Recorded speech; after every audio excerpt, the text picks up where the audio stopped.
మామ ఎస్ఎస్‌జి దగ్గర పడుతుంది. కొంచెం టిప్స్ అండ్ ట్రిక్స్ చెప్పు మామ, భయమైతుంది. ఇప్పటివరకు మీరు ఎస్ఎస్‌జేఈ అటెంప్ట్ చేయకపోయినా, ఒకవేళ అటెంప్ట్ చేసినా గూడా, ఇది అంటే నార్మల్‌గా మనం టీసీఎస్ ప్యాటర్న్ గాదు. ఇది కొత్త ప్యాటర్న్. అందరికీ కొత్తే. దయచేసి ఈ చెప్పిన టిప్స్ అండ్ ట్రిక్స్ అయితే చూసుకోండి. మీరు ఖచ్చితంగా ప్రిలిమ్స్ క్వాలిఫై అయితారు. ఎస్ఎస్‌జేఈ గురించి భయపడాల్సింది ఏం లేదురా. ఎందుకంటే ఎస్ఎస్‌జేఈలో ఫస్ట్ మనకు ఆ ప్యాటర్న్ తెలవాలి. ఒకసారి మనం ఎగ్జామ్ ఎలా రాయాలో ఆ ప్యాటర్న్ తెలిస్తే మనం ఈజీగా ప్రిలిమ్స్ అయితే క్వాలిఫై అయ్యొచ్చు. ఫస్ట్ ప్రిలిమ్స్‌లో మనకు ఉండేది 200 మార్క్స్. 200 మార్క్స్‌లో ఫస్ట్ 100 టెక్నికల్, 100 నాన్ టెక్నికల్. అది గుర్తుంచుకోండి. మళ్ళా ఇప్పుడు టెక్నికల్‌లా మనకు కావాల్సినయన్ని, సరే టెక్నికల్ అంటే అందరికి వేరు వేరు ఉంటాయి కాబట్టి పక్కకు పెడదాం. ఫస్ట్ నాన్ టెక్నికల్ చూద్దాం. నాన్ టెక్నికల్‌లో aptitude reasoning, general awareness. Aptitude reasoning ఒక 50 ఉంటాయి. జనరల్ అవేర్‌నెస్ ఒక 50 ఉంటాయి. ఫస్ట్ యాప్టిట్యూడ్ రీజనింగ్‌లో ఆ 50 క్వెషన్స్‌లో మాక్సిమం మనం చెప్పిన 8 వీడియోలు ఉన్నాయా? ఆ 8 వీడియోల నుంచి మాక్సిమం క్వెషన్‌లు వస్తాయి. దాంట్లో 50కి 50 మార్క్స్ మనం తెచ్చుకోవాలి. Without any negative marks. అట్లయితేనే మనం ప్రిలిమ్స్ క్వాలిఫై అవుతాం. Next general awareness. ఈ జనరల్ అవేర్‌నెస్ ఇప్పుడు టీసీఎస్ ప్యాటర్న్, ఎడిక్విటీ ప్యాటర్న్ చేంజ్ ఉన్నాయి.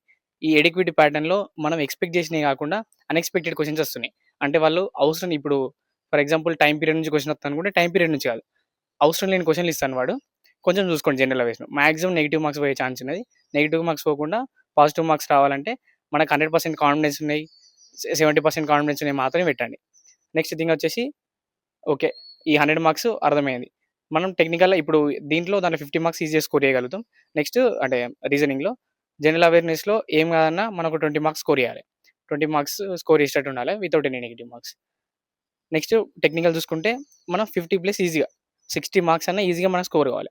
అప్పుడే మనం ప్రిలిమ్స్ అయితే క్వాలిఫై కాగలుగుతాం. ఓకే. మనకు అంటే ప్రిలిమ్స్ క్వాలిఫై అవ్వడే కాదు, నాకు టాప్ ర్యాంక్ కావాలనుకుంటే మనకు టెక్నికల్ ఒక 80 రావాలి. దీంట్లో కూడా ఒక 70 వరకు తెచ్చుకోండి సరిపోద్ది. ఓకే. ఇన్ని చెప్పిన తర్వాత ఆ మార్క్స్ రావాలంటే అంటే మినిమమ్ ఒక 120 రావాలంటే మనం ఏం చేయాలంటే ఫస్ట్ టెస్ట్‌లు రాయాలి. First text book app subscription లేకపోతే మీ ఫ్రెండ్స్ దగ్గర ఎవరి దగ్గరైనా సబ్స్క్రిప్షన్ ఉన్నా ఆ సబ్స్క్రిప్షన్ తీసుకోండి. టెక్స్ట్ బుక్ యాప్‌లో రీసెంట్ అంటే ఇప్పుడు ఫర్ ఎగ్జాంపుల్ డిసెంబర్ 3 నుంచి డిసెంబర్ 6 వరకు. డిసెంబర్ 3 ఎగ్జామ్ లేని వాళ్ళు డిసెంబర్ 3 ఎగ్జామ్ పేపర్ అంటే వాళ్ళు గెస్ చేసిన ఎడిక్విటీ ప్యాటర్న్ ఇస్తారు. ఆ ఎడిక్విటీ ప్యాటర్న్ టెస్ట్‌ని అటెంప్ట్ చేయండి. ఆ అటెంప్ట్ చేసినాక మనకు సిమిలర్ ప్యాటర్న్ ఉంటాయన్నట్టు కొంచెం. ఇలాంటి టైమ్ స్కిల్లింగ్ ఎగ్జామ్స్‌లలో మోస్ట్ టెస్ట్ సిరీస్ అటెంప్ట్ చేస్తేనే మనకు మాక్సిమం మార్క్స్ అనేవి వస్తాయి. Thanks for watching. ఇంకా ఇలాంటి వీడియోస్ కావాలనుకుంటే please do follow and subscribe Akhil tips.